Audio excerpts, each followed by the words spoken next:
Alright, in this video, I want to go over measures of central tendency. Central means in the middle. And our measures of central tendency are typically mean, median, and mode. And we're going to start by looking at a set of test scores. I have 18 test scores. I put them in a stem plot just for the practice of looking at a stem plot. And the first thing I want to do is actually write those all out in a line. So we have a score of 30, 45, 2 scores of 60, a score of 70, 2 scores of 75, 2 scores of 80, 4 scores of 85,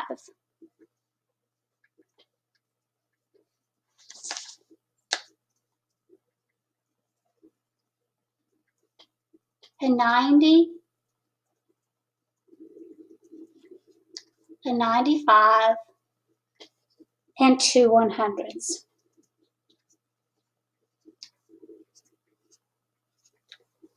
One, two, three, 4, 5, 6, 7, 8, 9, 10, 11, 12, 13, 14, 15, 16, 17. Now I left something out. I think 1, 2, 3, 4, 5, 6, 7, 8, 9, 10, 11, 12, 13, 14, 15. Oh, nope, I only have 17. I think when I made my stem plot, I left something out. Let me look real quick.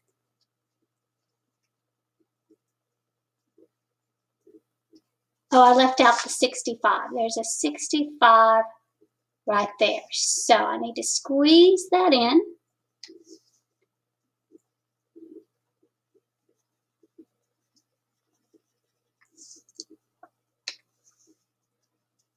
So 30, 45, 60, 60, 65, 70. Now let's double check. 1, 2, 3, 4, 5, 6, 7, 8, 9, 10, 11, 12, 13, 14, 15, 16, 17, 18.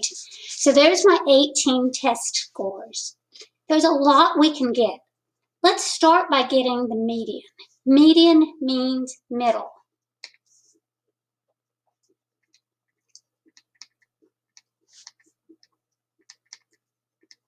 Because we've got 18, half above and half below would be 9. So 1, 2, 3, 4, 5, 6, 7, 8, 9. So the middle is right here. 1, 2, 3, 4, 5, 6, 7, 8, 9. Anytime you have an even number, you take these two in the middle and you average them. In this case, they're both the same. So 80 plus 80 divided by 2 is 80. So that's our median, our point in the middle. If we want to get the mode, mode is the most frequent. What was the most frequently made test? So we look, and it's easier to see this actually up there on the stem plot. We can see that there are 4 grades of 85. So our mode is 85. And finally, let's get our mean. That's what you guys think of as being the average. To get the mean, I have to add up the 30 plus the 45, all of these added up all the way to the 100. And then I'm going to divide that by 18 scores. And when I do that, my mean comes out to be 75.8. Notice that my mean is smaller than the median.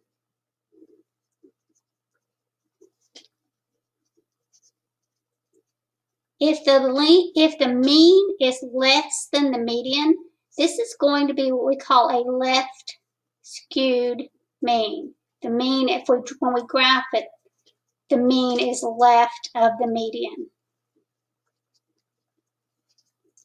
Now, there's a couple of ways I want to graph this data, but let's find one more thing.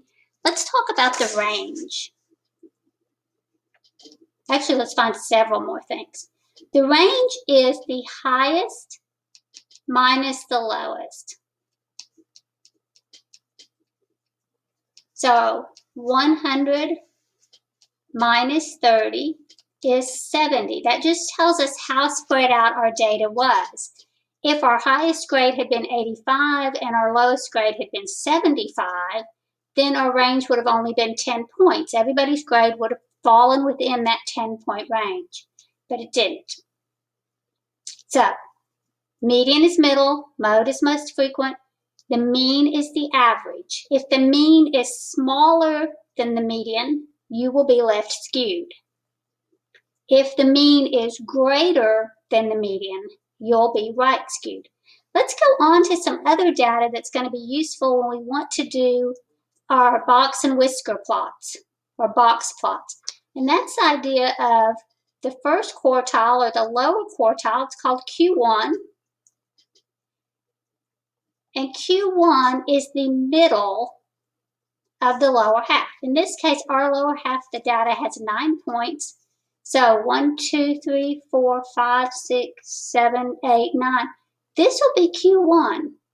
Notice there's 1, 2, 3, 4 points below it, 1, 2, 3, 4 points above it in the bottom half. So Q1 is 65. We do the same thing to get our upper quartile or the third quartile. 1, 2, 3, 4, 5, 6, 7, 8, 9. The middle is right here at 85. There are 4 points below it and 4 points above it. So Q3 is 85. Let's go ahead while we're here and we'll just do that box plot. To do a box plot, we need a number line and we need to be pretty consistent on how we label things. So we're going to go from 0 all the way to 100. Those are all the possible scores. So right here in the middle, that would be 50. If we kind of space this out, I'm eyeballing it. 10, 20, 30, 40, 50, 60, 70, 80, 90.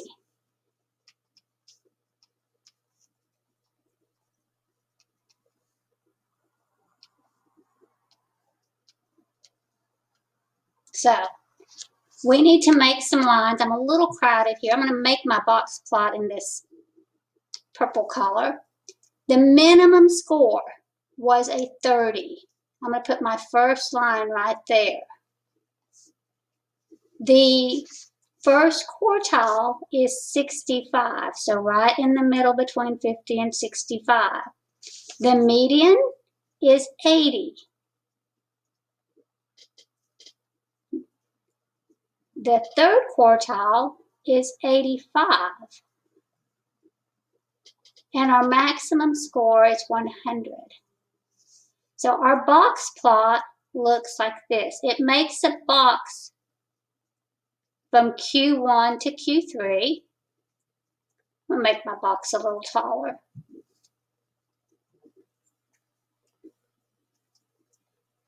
So this is Q1, which was, Q1 was 65. I have my wrong spot. Let's fix that. I'll put it at 55. Okay. Q1 is at 65. Q3 was at 85. That means half the data fell in this range from 65 to 85. Okay. Our whiskers on our box plot go out to the minimum of 30 and to the maximum of 100. We can see that this seems to be a little bit more of an outlier. When you have this outlier like this, that's probably going to cause that data to skew left, which is exactly what happened. So that's a box plot. Here's our minimum. Here's our maximum. This point right here, that's our median. So minimum, first quartile, medium, third quartile, maximum value. There's a lot of information on this graph. We can see where the range is. We can see that 50% of the data, half the class made from 65 to 85. A quarter made below 65 and a quarter made above 85. Another thing we could do with this same data is we could put it into a frequency table and we could make a histogram. We're going to let our bins be 20 points, so we're going to seem to have lost my pen for a minute. There it goes.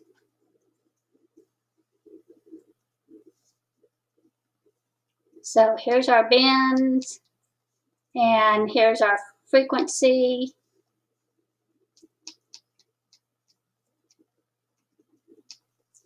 We're going to go 0 to 20, 21 to 40, 41 to 60, 61 to 80, and 81 to 100. So if we go back and we look at our data, no one made less than 20. And only one person made less than 40. There was somebody who made a 30.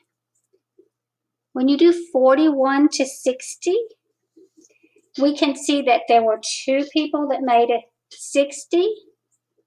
One person made a 45, so this was 3. When we do 61 to 80, let's go look at our data again. 61 to 80. So 1, 2, 3, 4, 5, 6. Wait, is that 6? Let's double check that. 61 to 1, 2, 3, 4, 5, 6.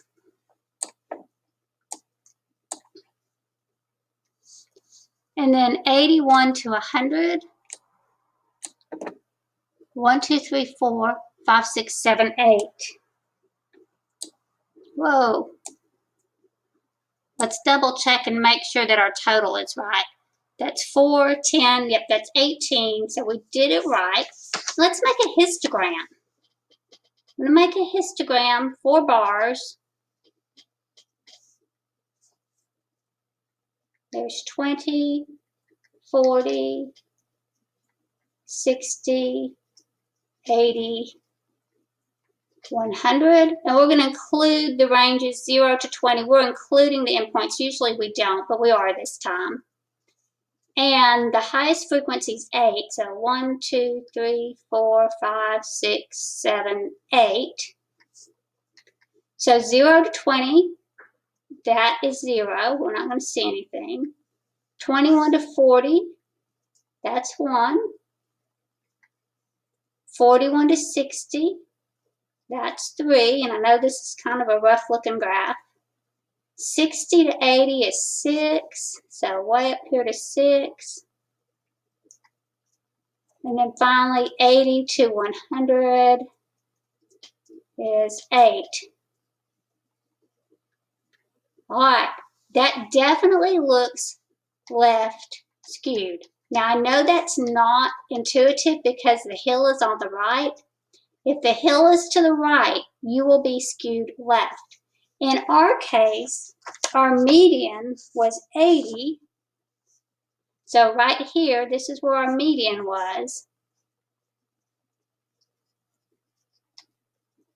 But our mode was 75-ish, 76.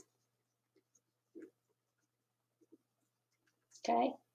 This graph has this tail, looks like this. Anytime your mean, and I wrote mode and I meant mean. Anytime your average is smaller than the median, you will be left skewed. It means your median is to the, It means your mean value is left of the median. When you graph it, look at the hills. If the hill is on the right, you're going to be left skewed. If the hill is on the left, you're going to be right skewed. Okay. Hopefully this just gives you a good review of graphing. So let's just quickly look at the different graphs. If your graph is symmetric, you are not left or right skewed. In that case, your median and your mean are pretty close together. If your graph looks like this, that is right skewed.